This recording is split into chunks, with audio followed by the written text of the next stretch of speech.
Azken egunetan eginda Glasgowko gailurra, klima aldaketaren inguruko Nazio Batuen 26. konferentzia. Eta bertan, 197 herrialdetako ordezkariek neurri politikoak hartu dituzte. Klima aldaketaren auziak zentraltasun handia hartu du gure eguneroko politikoan, baina ba dakigu zer gertatzen ari den ingurumenarekin. Zein aterabide posible ditu krisi klimatikoak? Zein dira mahai gainean dauden proposamen politikoak? Gaur, Burdinesian, Glasgowko gailurraz, klima aldaketaren irtenbideez eta bertako agente politikoen inguruan arituko gara. Ongi etorri.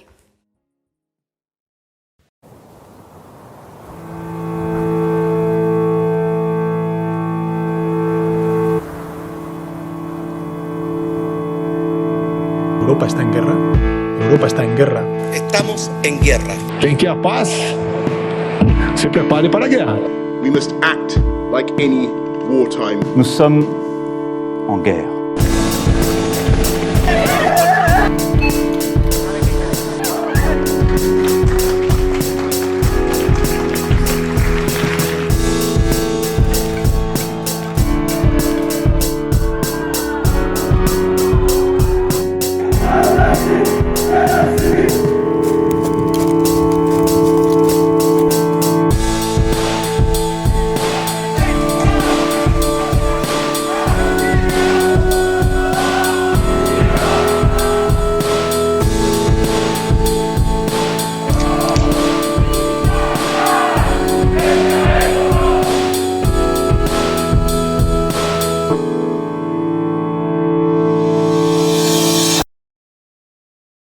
Gaurkoan gurekin Maneix Gurrutxaga, ongi etorri Maneix, Garazi Navarro, Mai Sarasua eta Txaber Altube, ongi etorri guztioi.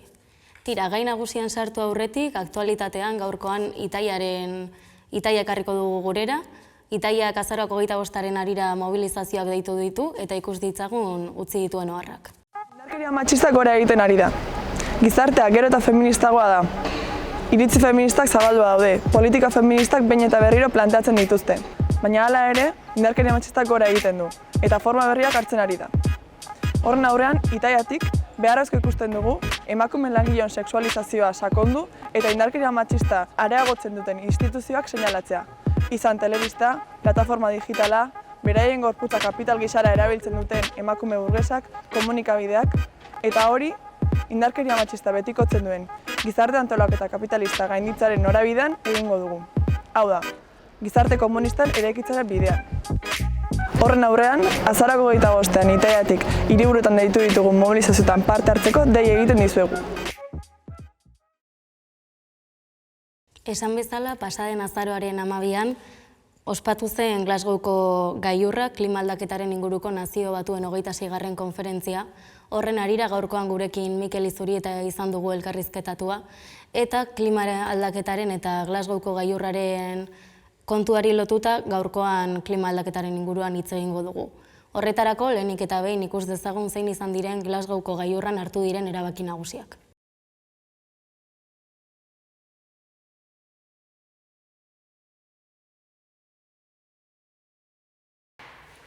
Glasgowko gailurra dela eta gurekin dugu gaur Mikel Izurieta. Ongi etorri, Mikel. Eskerrik asko, gomidatzagatik.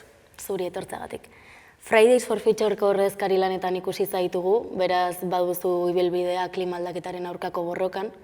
Berriki irakurri dugu zure sare sozialetan klima gailurren aurka, esaten zenuen 30 urte daramatzagula gailurretik gailurrera, eta hain zuzen ere urte horiek izan direla klima aldaketarentzako urte okerrenak. Nabaria da adierazpen horietan zein den zure iritzia. Dena dela konta iguzu. Zertarako balio dute Glasgow gisako klima gailurrek? Bueno, zerren horretik, niri krisi klimatikoatik hitz egiten dudanean gustatzen zait kokatzea. Ez, zeren krisi klimatikoaz ari garenean zerbait abstraktuaz ariko gaina bezala hitz egiten dugu, eta egunerokotasunean jasaten dugun eta jasango dugun zerbaitetaz ari gara.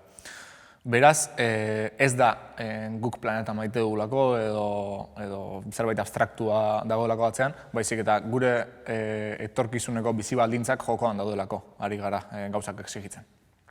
Eta ondoren, krisi klimatikoaren barruan bi aspektu nagusi daude. Bat, urgentzia eta bi, magnitudea. Urgentzia zergatik irrebertsibilitate puntu batera hel gaitezkelako. Adibidez, permafrosta urtzen ari da, Arktikoko izotz geruza handi bat, Eta bertan, gaur egun atmosferan dagoen CO2 kantitatearen bikoitza dago gordeta. Hori pixkanaka agurtzen ari da, eta momentu bat iritsi daiteke, non bertako isurketak ezingo ditugun ekidin, eta bertako CO2 guztia atmosferara pasatuko da. Eta horrek, segulako hondamendia ekar dezake.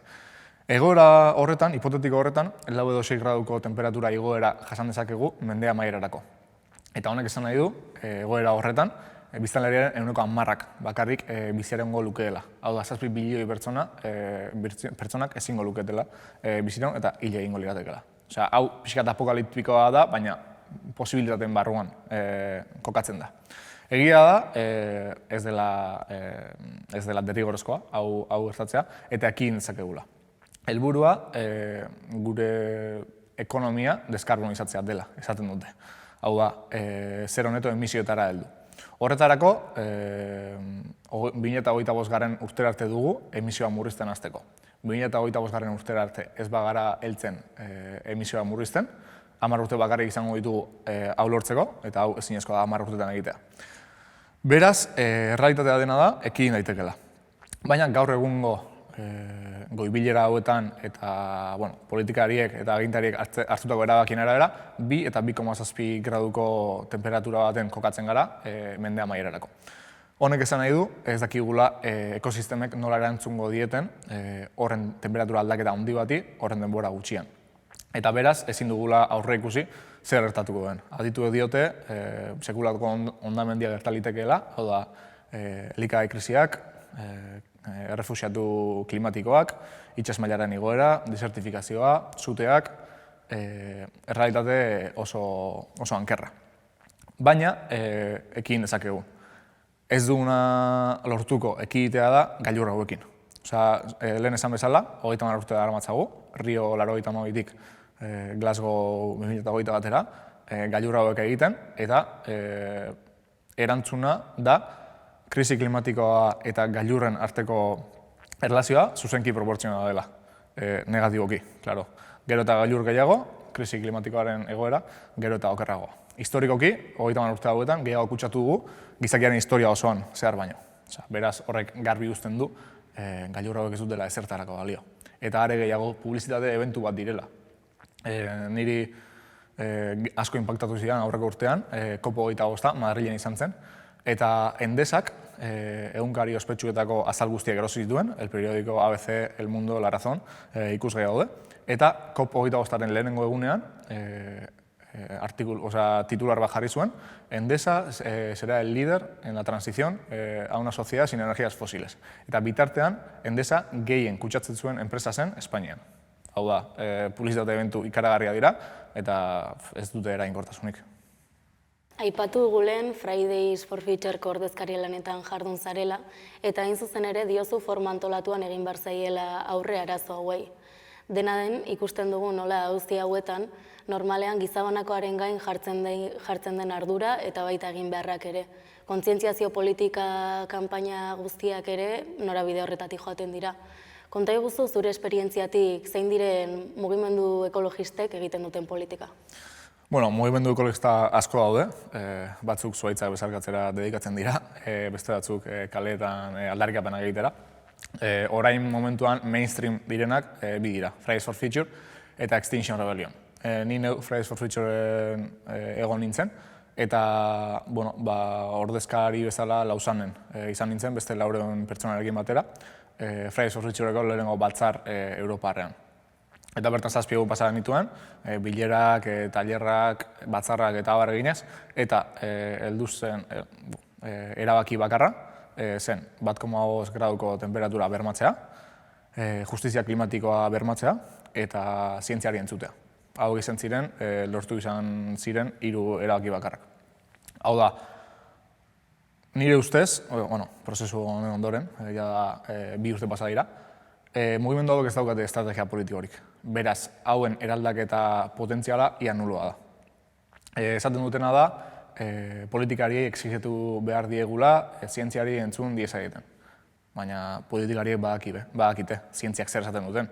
Hau da, hauen erabakiak, erabaki konkretua dira, eta beraien logika ekonomikoaren arabera hartutakoak. Nire ustez, esanguratsua da, Lawrence Summersek, Harvard Unibertsitateko presidenteak, munduko bankuaren bilera batean esan zuena.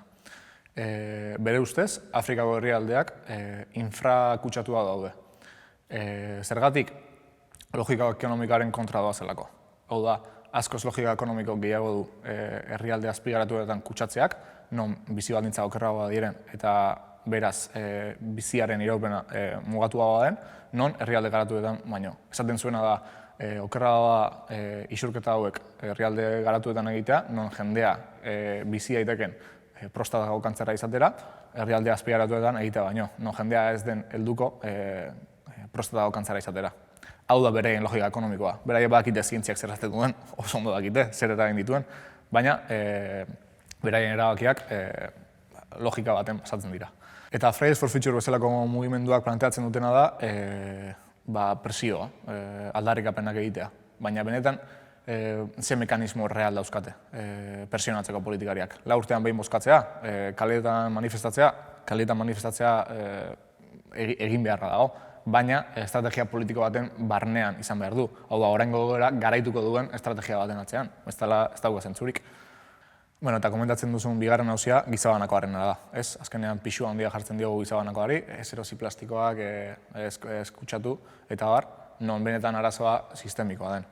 Azkenean ez da arazo antropogeniko bat, hau da, zuk begiratzen badiozu giza historian egon diren berotik efektu gazen isurketei, linearra da. Eta momentu bat heltzen da, 1900 inguruan, non emisio horiek, isurketa horiek, esponentzialki igotzen diren. Hau da, kapitalismoan errotutako arazo bat da krisi klimatikoa. Kapitalismoa erregai fosiletan errotuta gauen momentutik, ezin du bere hazkundea eta bere garapena erregai fosile horietatik baztertu. Beraz, kapitalismoa erregai fosiletara erabat lotuta dago, eta hori errealitate bat da. Eta ez da gizabanakoon arazoa.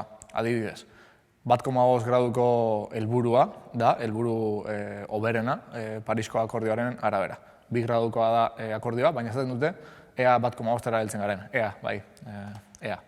Eta, 1,5 graduko igoera hori kontuan hartuta, munduko pertsonen, gizartearen 10% aberatzenak bakarrik, jada 1,5 graduko kupo hori beteko lukete. Berdin dio, 10% pobrenak zer egiten duen, 10% aberatzen horrekin, jadanik ez genuke beteko 1,5 graduko temperatura igoeraren kupoa. Hau da, benetan guk ni pintxo ni korto. Benetan auzia sistemikoa da, eta benetan arazoa kapitala eta kapitalaren metaketa prozesuan dago. Aipatu dugu antolakuntza, eta horrez gain eta bide beretik aipatu zenuen zurearian eta gaur bertan aipatu duzu arazoa ez dela gizakia, baizik eta sistema. Zein izan daiteke bide horretan arazonen irtenbidea?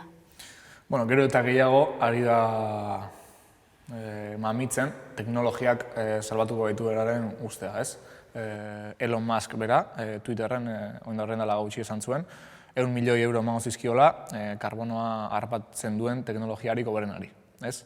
Eta baita mugimendu ekologistaren barruan ere, gero eta gehiago dira usten dutenak teknologiak berak energia berriztagarriak dituen arazoak gaindituko dituenak eta ondorioz energia transizio horretan gauzak erreztuko dituenak.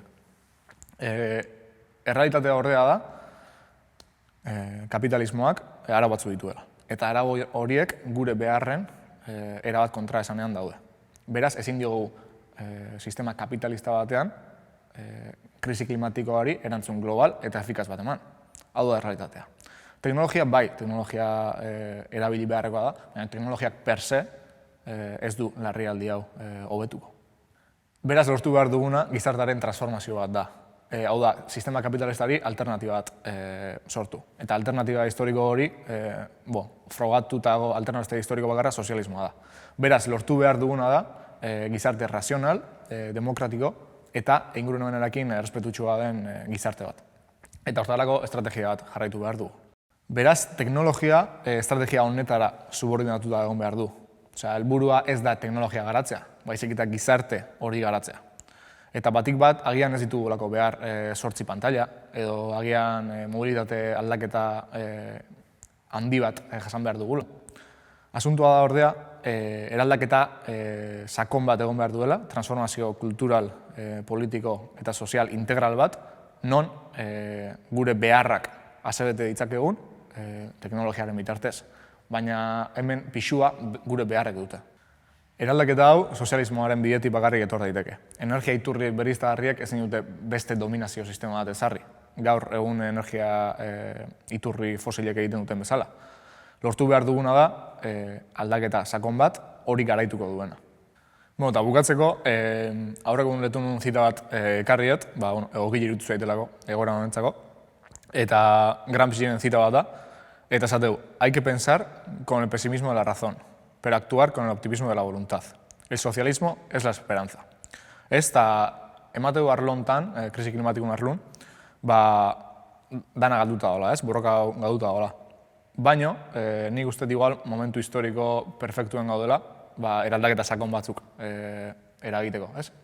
Eta hortako, batuta egon bergala, garailatza datozela, hori zerrek ez duken zen, baina, nik uste, hemen egoztan nahi dela zerbait potentie, eta horri heldu behar diola.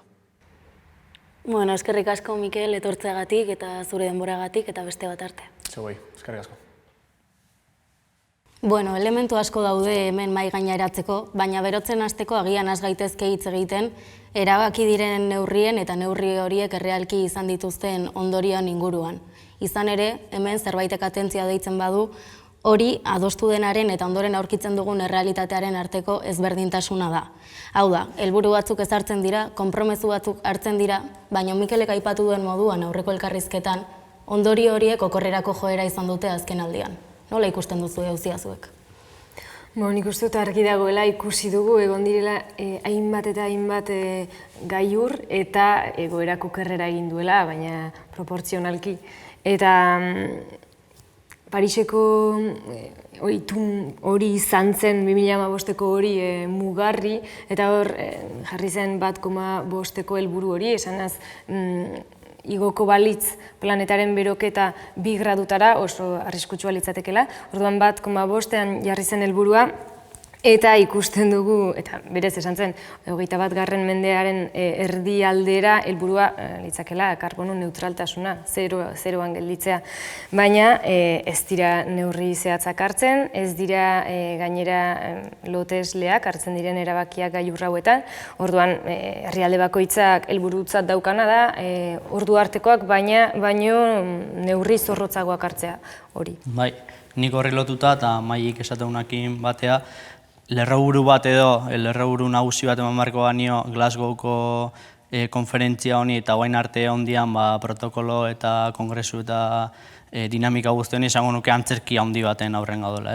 Nola baiteko fartxa erraldoi bat edo antzeko zerbait dela, guain arte, egoera hona arte ekarri guen erantzuletako askok biltzeialako eta aurkezteialako munduai nola baitere behek izango alia egoera honi aurreiten nahi dianak, baina benetan behek dianen hein handi baten behintzat erantzukizun handi nauzkatenak egoera honta iritsarazteko, ez?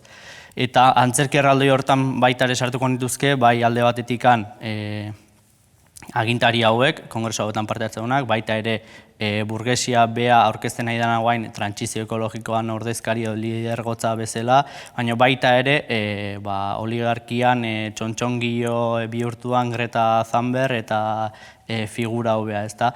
Nola baite, guk errepikatu diezaiokogu beak esate ziena politikari hori, ezta? Bla, bla, bla, ezta? Behaiek ere nola hitz egiten duten eta hortikan aurrea antzerki horren parte besterik ez dian. Eta esatezuna Maik, antzerki horren oso adirazpen garbia da, nola ez dian loteslek hartzen erabakik, hau da. Hartzen dituzte erabaki batzuk, hitzarmen batzuk dituzte, eta gero herrialde bakoitzak betetzeitu edo zitu betetzen, orokorren ez diala betetzen. Eta zein garrantzitsua dian konferentzia hauek ikusi ezak euroen, Boris Johnson edo Joe Biden lo gelditu dian hitzartze batzutan, ez da? Orduan horrek beak adiraztegu zenbatean joko antzerki baten parte dian. Bai, nik horrekin esateko izugarrizko bombardeoa egonda eta dago oraindik bilera honekin, COP26 honekin, eta badirudi edo komunikabideetatik asko azpimarratu da, norabide aldaketa bat izango dela, horra gertu dira Estatu Batuak eta Txina adibidez elkarrekin lan egiteko, norabide berean elkarrekin lan egiteko konpromisoa adierazten, baina Manesek esan duena itxurakeri hutsa dela. Horren adierazpen nabarmena da, adibidez, guzti honekin eta itun berde, bultzatu nahi dituzten itun berdeekin CO2 isurtzeko eskubideak erosi egin behar dira. Kontua da, eskubide horiek salerosketarako eskubide direla, hau da, emisio kuota edo isurketa kuota deitzen zaio CO2 tonelada bati, eta hori erosi daitekeen eskubide bat da. Eta ordeigarria da nola ari diren gehien kutsatzen duten herrialdeak garatu gabeko herrialdeei isurketa kuota horiek erosten eta horretarako aukera zabaltzen duela honek. Eta garazik aipatutako auzi horri helduta, ikusi da azken konferentzia honetan nolabait egon direla bi bloke ezberdin, alde batean herrialde garatuak, Estatu Batuak eta Europar Batasuneko herrialdeak, eta beste aldean Txina, India eta Brasil bezalako herrialdeak hazkunde ekonomiko edo garapen ekonomiko prozesu batean aurkitzen direnak. Hor ikusten dugu nolabait interes ekonomikoak jokoan sartzen direla eta herrialdeen artean oposiziogarri bat eman dela bi bloke ezberdin sortuz. Zuk, Manes, nola ikusten duzu kontua? Bai, esan bezala lerroburutako bat izan da kongresu honena edo lerroburuk hartu dituna behintzat, Txina eta Ameriketako estatu baten arteko akordioi, nolabait ere erreparatze bali maieu, batez ere Europako komunikabidei saldu digute, Europako komunikabideek noski jankien interesen eta errelatoen bozgoraiu diren komunikabide horiek barkatu, saldu digute nola Joe Biden pazifikatzailea edo bakegilea deitzen dioten hori, munduan bakea jartzea etorrien horrek nola lortu duen Asiako erraldoia makurraraztea eta aurtengo datorren hamarkadan metano gasen isuria gutxitzeko konpromiso batzuk hartzera behartu duela, ezta, Txina bera. Horrekin hainbat gauza aipatu genitzazke, alde batetikan ea zenbaterainokoa izango den akordio horren inpakto erreala. Lehen esaten eginan bezala, ez dialako betetzen orokorren horrelako akordiok eta gainera akordioa bea ere nahiko airean dagoelako. Esan nahi da, demagun urrengo hauteskundeetan errepublikarrak etxezurire iristen direla eta zertan geratuko da akordio hau. Badakigu Parisko akordiotik atera zela Trump eta gero sartuela Joe Biden eta horrek garri honen iskanbila guztiarekin eta hoi airean dago akordia batetikan. Baina beste alde batikan bai ez dena esaten da gaur egun bai Txina eta baita Ameriketako Estatua Batuak bai direla berotegi efektuko gasen isurle handienak edo kutsatzaile handienak munduan. Eta hori ere hor geratzen da. Nolabait salbatzaile bezala azaltzen zaigun hori, behin eta berriz da benetan erantzulea dena. Eta hori azpimarratzeko balioak entze aldera edo akordio horri. Nik hor gehitzeko puntu txiki bat hori esan duzunarekin argi geratzen dela, goi bilera horretan eta horrelakoetan eztabaidatzen dena ez dela benetan edo klima aldaketaren gaitik edo emisioen kontrolaren gaitik askoz haratago doan auzia dela eta benetan hor jokoan dagoena dela guzti honek bide eman dion lanbanaketa internazional berri honetan, gudu zelai berri honetan, herrialde bakoitzak izango duen posizioa dagoela jokoan eta benetan berdez mozorrotu daiteke, baina jokoan dagoena hori dela. Beraz, hortikan ikus dezakegu konferentzia honek edo halako ekimenek azaltzen dutela kontraesan bat, hau da, kapitalismoaren garapen ekonomikoaren eta planetaren zaintza bermatzearen arteko kontraesan bat. Hor aurkitzen dugu kapitalismoaren irrazionaltasun puntua edo. Bai, guztiz, ikusten ditugu hilerri nuklearrak itsasondoan, ikusten dugu karbono kaptazioa lurrazpian, atzeratzen ari garen arazoak dira. Kapitalak epe laburrean pentsatzen du.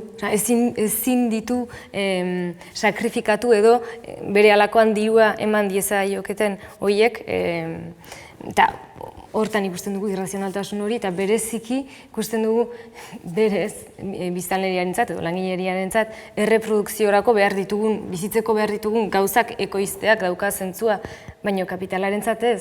Kapitalarentzat gain produkzio oro ere da gutxiegi, beti behar du gehiago, guztiz irrazionala den sistema batean gaude, eta behin eta berriz azpimarratu behar dugu hori, ezinezkoa delako ekologia benetako bat sistema kapitalistan. Bai, hor gainera gehitzearren, itun berdea edo Europako itun berde honekin esaterako, ez da honen inguruan hitz egiten, baina plastikoaren ekoizpena asko areagotuko da. Momentu honetan esaten dute planetan dagoela 7.400 milioi plastiko tonelada pilatuta, eta 2050erako 40.000 milioi toneladan egongo dela pilaketa hori. Zergatik, itun honekin, adibidez sektore automobilistikoan elektrikorako apustua eginda, eta beraz, erregai fosilen enpresek, jada adibidez ExxonMobil dela enpresa horietako handienetako bat, esan du, beraien apustua hurrengo urte luzeetan petrokimikaren arloa dela, hau da, plastikoaren ekoizpena, zergatik gasolinaren eskaera asko jaitsiko delako, eta ja enpresa honek adibidez aipatu du 2025erako ez dela askorik falta, plastikoaren eskaera 130 astea aurre ikusten duela, eta plastikoa bada lurren eta uren kutsadura eragiten du, bere degradatzeko duen ezintasunagatik, animaliak eta ekosistemak hiltzea eta bar. Bai, pixkat esaten nahi zinatenakin baita ere ez, nola sisteman behan irrazionaltasunak ekarri gaitun egoeran eta, nola kapital metaketa eta gainbalian ekoizpen mugagabe honek ekarriun bere inguru guztia suntsitzeko tendentzia bat eta biharamunen ez pentsatzeko tendentzia hori, ezta pixkat esatezuna. Merkatu berrik eta ziklo produktibo berrik irikitzeko pausu bat da, eta hoi nola aurkeztu diguen zerbait berdea bezala, ez, hau da, kontzientzia hartu du burgesiak hau guain arteko gaizki dagoela, eta orduan trantsizio berde bat behar da, eta ez benetan dan bezala modernizazio bateako joera eta merkatu berrik irikitzeko joera. Hau da, trantsizio energetikoa eta trantsizio ekologikoa babeste balima burgesiak ez da autoetiko batengatik, baizik eta negozio eta kapital gehiago ekoizteko eta metatzeko tendentzia eta beharra daukalako. Eta irrazionaltasun guzti honen aurrean gizarteriari zabaltzen zaion mezua edo jasotzen dugun horren aurrean bonbardaketa ideologikoa da, hain zuzen ere. Nola irrazionaltasun hau ezkutatzen duten bitartean zabaltzen diren mezuak norbanakoaren ardura individualean zuzentzen diren, nola zaindu behar dugun ingurumena, nola ez ditugun plastikozko poltsak erosi behar, baina 2 zentimo ordaindu behar ditugun nahi baditugu, aukera hori urrutziz. Nolabait krisi klimatikoarekin amaitzeko konponbidea gure eskutan egongo balitz bezala saltzen diguten mezua, ez?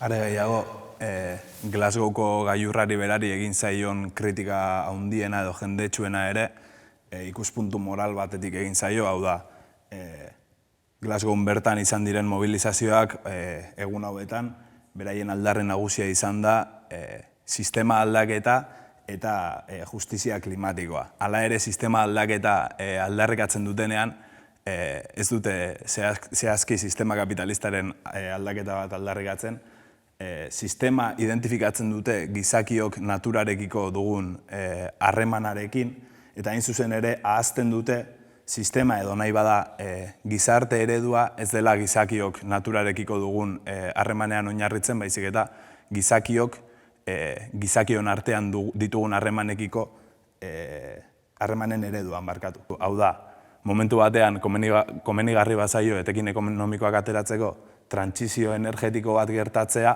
trantsizio energetiko hori inolako arazo barik gertatuko da, baina ez dugu ahaztu behar klase bera dela sistematikoki ekosistemak eta natura suntsitzen jardun den eta gaur egun ere diharduen klase berbera. Horregatik, sistema aldatzea ez da burgesiak baliabide naturalekiko eta ingurumenarekiko duen harremana aldadezan exigitzea, baizik eta burgesiari berari ekoizpen prozesuen gaineko kontrola kentzea. Bueno, eta behin lehenengo zatia amaituta, Glasgowko gailurretikan pasatuko gara bigarren zatira. Zati honetan hitz egingo dugu apur bat mugimendu ekologisten inguruan eta haien proposamen politikoen inguruan, haina sartu aurretikan ikus dezagun errepaso txiki bat mugimendu ezberdinena.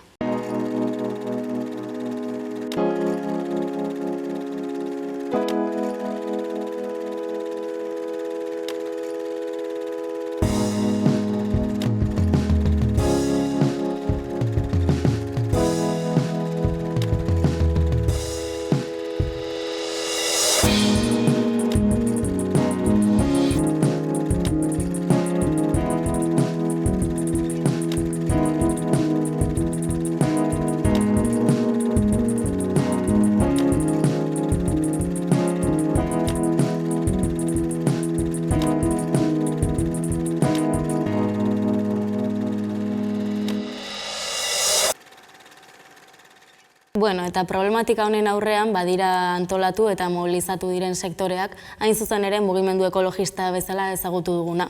Horien artean alde batetik Alderdi Berdeak eta bestalde Fridays for Future bezalako mugimenduak. Zer zentzu dute haien proposamen politikoek? Alderdi Berdeak izango liratekenak mugimendu ekologistaren artikulazio politikoa sortu ziren 60. hamarkadan eta 70. egon zen Europaren nuklearizazioaren aurkako mugimendu batetik, nolabait Europako zonalde ekonomikoki garatuenetan eman zen mugimendu batetik, eta pixka bat aldarrikapen ekologista batzuen baitan sortu ziren, baina nolabait evoluzionatu dute Alderdi Berdeek trantsizio ekologikoaren estandartearen eramaile gisa, ez? Hau da, sistema kapitalistaren modernizazio ekonomikoa babesten duten, modernizazio ekologikoa parkatu babesten duten fakzio gisa. Orduan, nola baitu lertzeko mugimendu ekologistaren artikulazio politikoaren lehen unetik, mugimendu horren gidaritza politiko zein ideologikoa burgesiak zeraman. Bai, kuriosoa baita ere, Alderdi Berdeen paradigma honek ere bai, adierazten nolabait ere, ekologismoa mugimendu partzial bezala eta mugatu bezala, nolaan hain zabala eta hain edukiz ustuta, nola programa politiko desberdinak eta mugimendu politiko desberdinak integratu ditzaken bere barneen, ezta. Eta ideare bai azaltzen nolako programa eta mugimendu guztiz erreakzionariok nola idean aprobetxatu nahien olatu hau hartzeko, ez. Horrek adierazte gure bai, ekologismoa bea mugimendu bezala eta pixka paradigma general bezala edukiz ustuta da honez, ez daukala zertan helburu progresista bat eduki, baizik eta bea mugimendu bezala ustuta da honez, programa desberdinak barne bildu ditzakela bere baitan ere.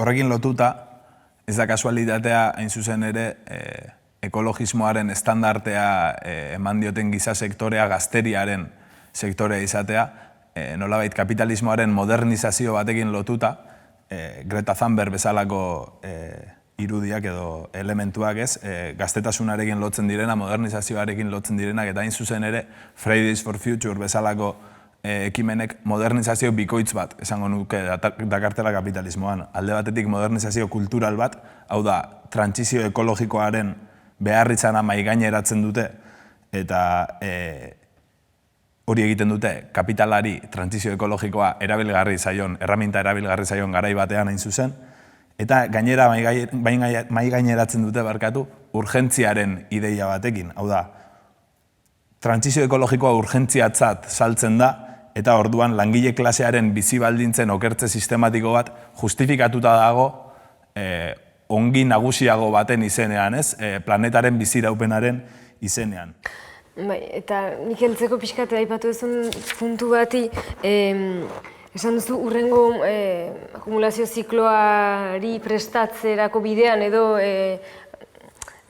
argi ikusten dugu zer datorren, ze baldintzetara ohitu beharko garen eta aldarri ekologisten izenpean edo egon daiteke gu ohitzea edo guk onartzea kotxea adibidez ezingo dugula erabili. Oso gutxik erabili ahalko dutela, gasolinaren prezioa ikusi dugu, nola ari den igotzen, ikusi dugu ere peajeak jartzea nola planteatzen ari diren, horren izenean, gutxiagok erabiliko dute modu horretan kotxea. Noski, dirurik ez daukatenek ordaintzeko ez dut erabiliko, baina besteek bai, da elitizazio bat, orain arte eduki ditugun bizi baliabideena, onartzea ekologiaren izenean ez ditugula izango.